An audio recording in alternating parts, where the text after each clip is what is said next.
Before we dive into this video, I just want to give a big shout out to everyone who helped provide insights on how decoders work. Huge thanks to all of you. You rock!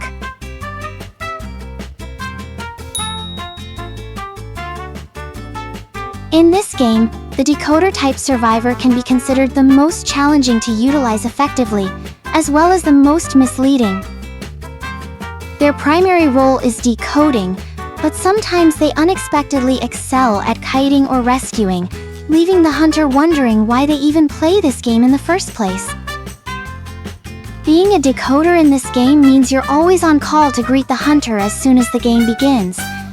Heck, you might even bump into them while your reconnecting screen is still warming up.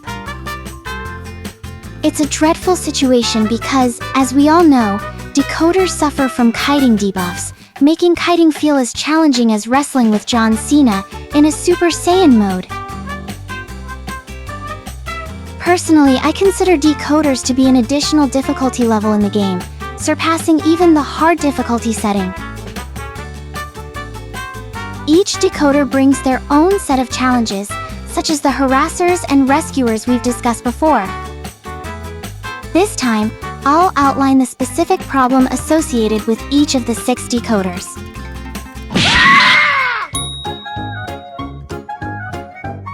First off, there are currently 6 decoders listed in the game. However, that's just what the script says. In reality, we don't have any decoders to speak of, because all decoders are actually better at doing anything but decode. All things considered, opting to be a decoder is an exceptionally challenging decision. They're frequently seen as secondary characters in this game. Take for instance the post-match chat after a victorious rank match. More often than not, the top kiter is hailed as the true hero of the match, closely followed by praise for the rescuers. If the support manages to execute their maneuvers effectively, they too receive acknowledgement for aiding the kiter in escaping the hunter's grasp. But where do the decoders fit into this narrative? Nowhere to be seen, right? We hardly ever hear someone say, "Wow, thanks for that incredible 350% decoding effort," or "Your Cypher Rush game is on point." Nope. Those compliments are about as rare as finding a perfect prom date. You know what I'm saying? When some ace kiters pull off 3 ciphers kite, their teammates shower them with praise like, "Oh my gosh, you're amazing!" or "You're a pro kiter." But let's flip the script to the decoders. If a decoder manages to smash through 3 ciphers flawlessly, the most lukewarm praise they'll get is, "Dude, what kind of hacking program are you using?" And let's explore this YouTube platform as well. There are lots of video tutorials explaining how to kite effectively, or a proper guide to kite, and so on. Many content creators make videos like this, but I bet your bottom dollar that there's no video about decoding. I once tried to make a video about how to decode 5 cipher machines flawlessly, and I got only 6 views in 3 days. And then I received this one, and only 1 comment saying, "Bro, please make a video on how to kite 5 ciphers flawlessly." Needless to say, I deleted the video soon after. Well, sure, decoding might be easier than kiting, but that's not the issue here. My point is, both decoding and kiting are like bread and butter in this game. So, why does the kiter get treated like the golden child, while the decoder is left in the dust? It's like praising the delivery guy for bringing your pizza while forgetting to thank the chef who made it. And if not receiving enough appreciation is not painful enough, try messing up the match using decoders, and I swear your teammates will roast you to crisp in the post-match chat. Like, "Just stick to decoding, why are you kiting?" Or, "Why pick a survivor who can't rescue?" I once had a teammate ask in the post-match chat, "Why did you rescue using Helena? Let the rescuer do the rescue." The problem was that one gravekeeper we had was already sitting in the rocket chair, waiting for a rescue, which I attempted, but ended up getting terror-shocked, leaving the gravekeeper digging his own grave. Being a decoder can be tough sometimes, to the extent that you might even consider starting a petition to highlight the importance of decoders in a match. After all, cipher rushing is just as vital as successfully kiting for 3 ciphers, isn't it? Decoders are incredibly valuable, particularly for those facing off against a newbie hunter who may underestimate the power of a skilled decoder executing a cipher rush. Speaking of newbies, being a decoder can also be used to trick them into submission. I want to share an experience from when I was just starting out in the game, maybe a month or so into it. Back then, a friend I had met in the game invited me to join a rank match. At that point, I had no clue what a rank match entailed, its significance, or anything about it. My friend simply mentioned that in rank matches, everything is more challenging because everyone is striving to be a pro. I remember thinking, oh great, so being an Identity 5 player is like having a professional career now? It's on par with being an accountant, doctor, engineer, and everything else?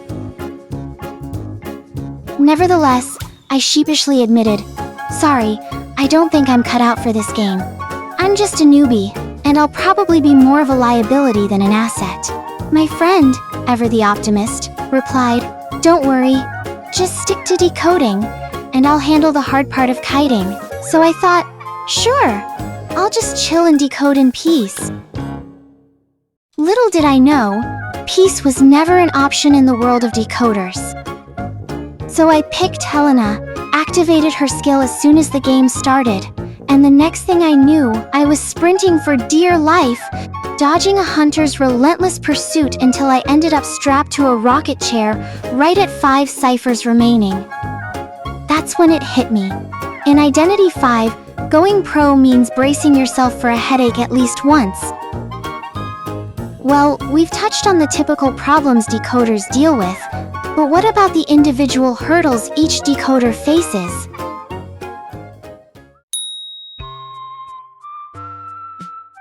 I've always been jealous of those who main Helena, especially in rank matches, because playing as her is like trying to solve a Rubik's Cube blindfolded. Painfully hard.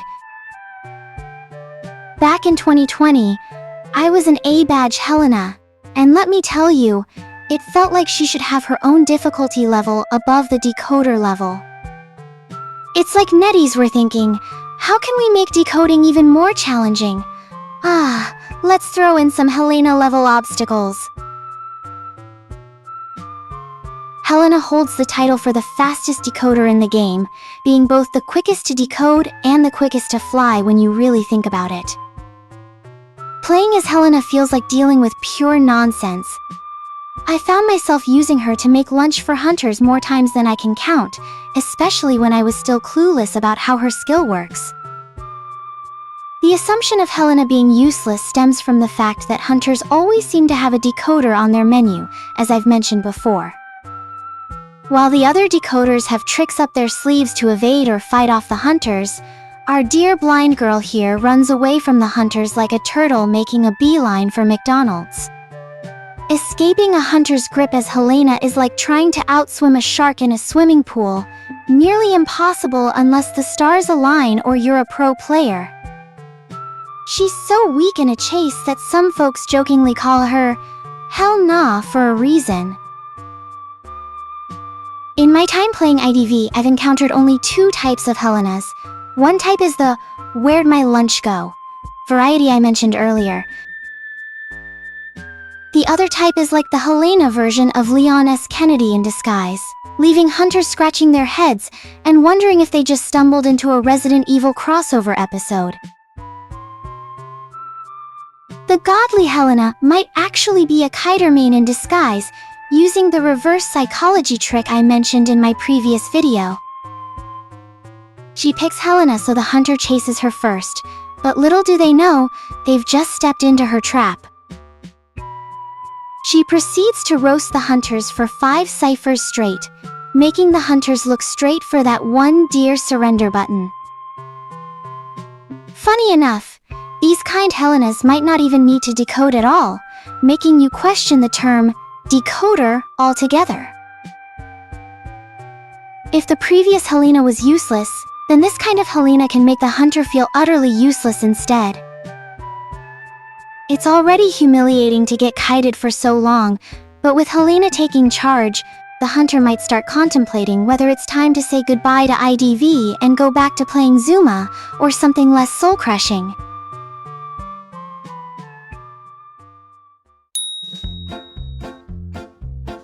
The newest decoder in Identity V is none other than this absolute heartthrob who looks like he just stepped out of a K-pop music video. He's just so hot that I'm pretty sure there's a line of fangirls ready to chase after him. Yes, sir! He's even charming enough to top the deduction stars vote. But when it comes to decoding, he's not exactly breaking any speed records. Sure, it might depend on who's controlling him, but statistically speaking, Frederick's decoding speed still falls short of Helena's. But let's steer away from the statistics, shall we? Because when it comes down to the player behind the screen, those numbers lose their significance. Pro players can wield his ability like they're mastering Bang Dream or Osu, decoding at lightning speed with their expertise in rhythm games, pulling off hundreds or even thousands of combos effortlessly.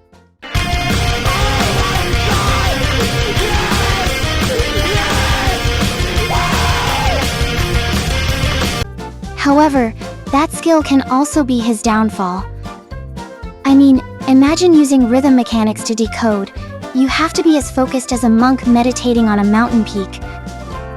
It's like balancing on a unicycle while juggling chainsaws. You're decoding away, trying to nail that perfect rhythm, all while keeping one eye on the hunters and the other on the chaos unfolding around you. It's multitasking madness at its finest. And here's where the comedy begins. Some clueless players get so lost in racking up those 100-hit combos that they forget the hunters sneaking up behind them, casually sipping tea and waiting to serve them a terror shock surprise. But let's just say that the hunter is busy chasing someone else. This rhythm game fanatic is so fixated on racking up combos that they don't even notice a teammate nearby calling for help. And to top it off, this Frenchie occasionally forgets about the concept of priming a cipher machine. They become so engrossed in hitting those combos or lost in the rhythm game that they don't realize they've just popped the last cipher machine way too early. As a result, the hunter chuckles gleefully, knowing they can now have their way with their prey on the run.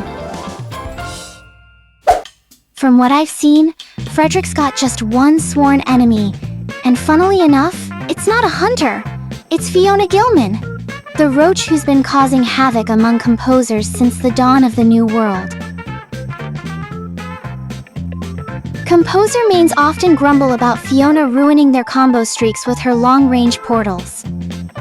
Some of these composers might even brush off her calls for a long portal, leading to some lively post-match chats, to say the least.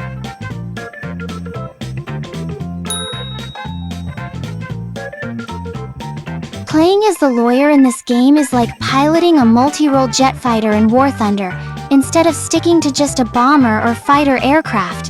How come? Well, as a lawyer, you get all the perks, detecting hunters from miles away, buffing up your decoding, kiting and mobility skills, and the cherry on top, your terror shock-proof. And if that's not badass enough, throw in the veteran trait, and you can keep on running further even after taking a beating. Sometimes I wonder if NetEase accidentally put the lawyer in the decoder faction. Maybe the person who came up with his concept was high on marijuana when they created Freddy, and he ended up being this absolute powerhouse. I mean, sure, he might not be as speedy as Helena, but let's face it, his kiting buff and detection skills more than make up for it. By equipping Freddy with a tide turner, you can transform him into a rescuer. Adding a knee-jerk reflect allows him to function as an additional kiter on your team. And if you're lacking a decoder, fret not, Freddy still retains his decoding buffs. Now that's what I call a versatile character, right? Freddy's ability to adapt to various roles truly makes him a meta character in the game. However, there is perhaps one downside to playing as Freddy. Some people dislike him due to his backstory. You know, Freddy's a real piece of work. He stole someone's wife with some slick trickery, messed up a young girl named Emma Woods, and practically drove his best friend Leo Beck insane. Well, in terms of being evil beyond evil, you rock, Freddy. That said, his backstory has earned him a fair share of haters among fans. It's gotten so intense that even in ranked matches, some folks refuse to rescue him if he gets caught by a hunter.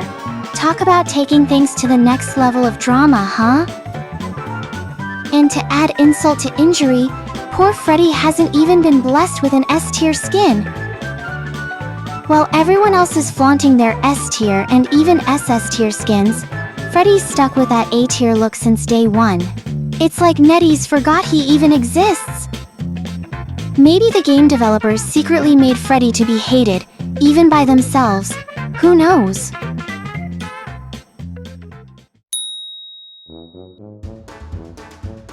So you're all geared up to play Perfumer in Ranked, but someone swoops in and snags her first? No sweat! Say hello to Tracy Resnick, the undercover Perfumer Decoder. With her trusty robotic dolls, Tracy's got a skill set that's just as top-notch as Perfumer's. There's solid evidence showing that Tracy's robot can effectively block a hunter's attack, providing her with a safe escape route. But that's not all. When used correctly, her robot can also assist in rescue missions, as it remains unaffected by Naiad's water or Nightmare's crows. And as if that weren't enough, it can also pitch in with decoding, significantly speeding up the process. Despite having all these skills, some Tracy mains still manage to bungle things up royally, like deploying their robot too early or too late, basically offering themselves to be beaten up by the hunter instead. And then there's the classic blunder of using her robot to rescue herself. Some Tracys are caught in this endless loop of deciding whether to save themselves or keep decoding. It's a tough call, but sometimes Tracy mains make the wrong move, like trying to rescue themselves when there's already a rescuer en route. And let's not forget those Tracy mains who are so focused on their robots that they completely miss the fact that the hunter's just chilling nearby, watching them tinker with their gadgets like it's a lunchtime hobby.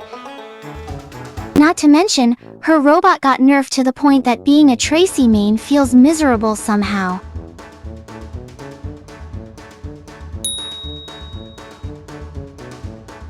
I always scratch my head when I come across those folks playing as this Lilliput guy. Like, sure, I get it. He can transform into a dwarf, but that doesn't mean the hunter suddenly goes blind, right? And that's the thing with these explorer mains. Sure, some pro explorers can vanish into thin air like ninjas in the shadows, making you wonder if they graduated from a ninja academy themselves. But let's be real here. Hunters aren't blind. Some of them can spot these explorers with just a little tilt of their heads. Oh my fucking god! And don't even get me started on that pesky trait called Wanted Order. I swear that thing can ruin any explorer's stealthy shenanigans. It's not just the misuse of their ability that baffles me. Some explorers are so fixated on staying tiny that they move slower than turtles with a headache. I mean, they crawl along at a snail's pace, so sluggish you'd think they need a car just to get around the map. Maybe they're scared of getting caught by hunters, but little do they know, those pesky hunters can still track their every move, footprints and all. And dragging their feet as a Lilliput just gives crows more time to swoop in and give away their hiding spot. Sure, in the right hands, explorers can be a game changer. But some of them? They're more like a roadblock in the decoding process than anything else.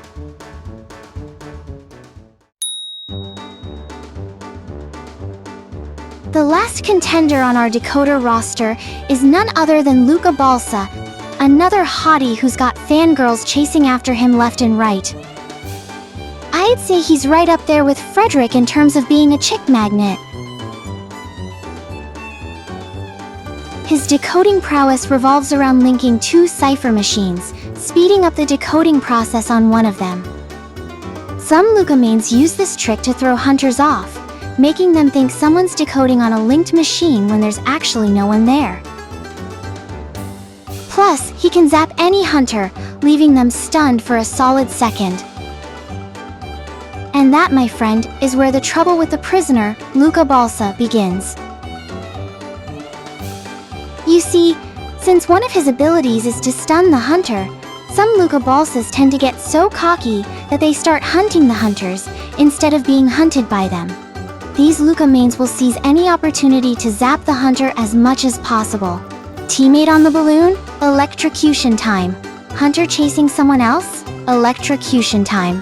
They'd make amazing electricians in real life, no doubt about it. When hunters get fed up with Luca's shocking antics, they sometimes decide to turn the tables and chase this Pikachu wannabe instead. Surprisingly, or maybe not so surprisingly, some Lucas turn the tables right back and kite those hunters like seasoned pros. But for those who try to play nice and apologize, well, let's just say they often end up locked in the basement, being toyed with by an angry hunter. Another problem with Luca Balsa comes not from himself or the hunter, but from his teammates. One of his skills lets him link two cipher machines and share decoding progress between them.